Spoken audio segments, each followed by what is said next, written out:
जागतिक पर्यावरण दिवस या निमित्ताने वनक्षेत्र चोपडा आणि सामाजिक वनीकरण यांच्या संयुक्त विद्यमानाने आज माननीय जमीर शेख साहेब उपवनसंरक्षक यावरून जळगाव यांच्या मार्गदर्शनाखाली व माननीय सहाय्यक वनसंरक्षक प्रथमेश हळपे सर यांच्या उपस्थितीत आज 5 जून जागतिक पर्यावरण दिवस निमित्ताने चोपडा शहरात आज छत्रपती शिवाजी महाराज चौकापासून पूर्ण मेन रस्त्यांनी सायकल रॅली काढून जनजागृती करण्यात आली। मोठ्या प्रमाणात वृक्ष लागवड होईल असे सगळ्यांना संदेश देण्यात आला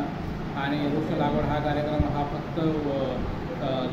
सामाजिक वनीकरण किंवा वन विभागाचाच नसून हा प्रत्येक नागरिकाने वृक्ष लागवड करतील आणि ते मोठ्या प्रमाणावर त्यांनी वृक्ष लागवड करून जे पर्यावरणाला समतोल राखण्यासाठी मदत होईल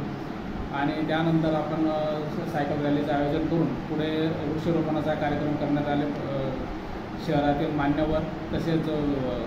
सामाजिक वनीकरणाचा स्टॉप प्रादेशिकचा स्टॉप मिळून एक कार्यक्रम साजरा करण्यात आला।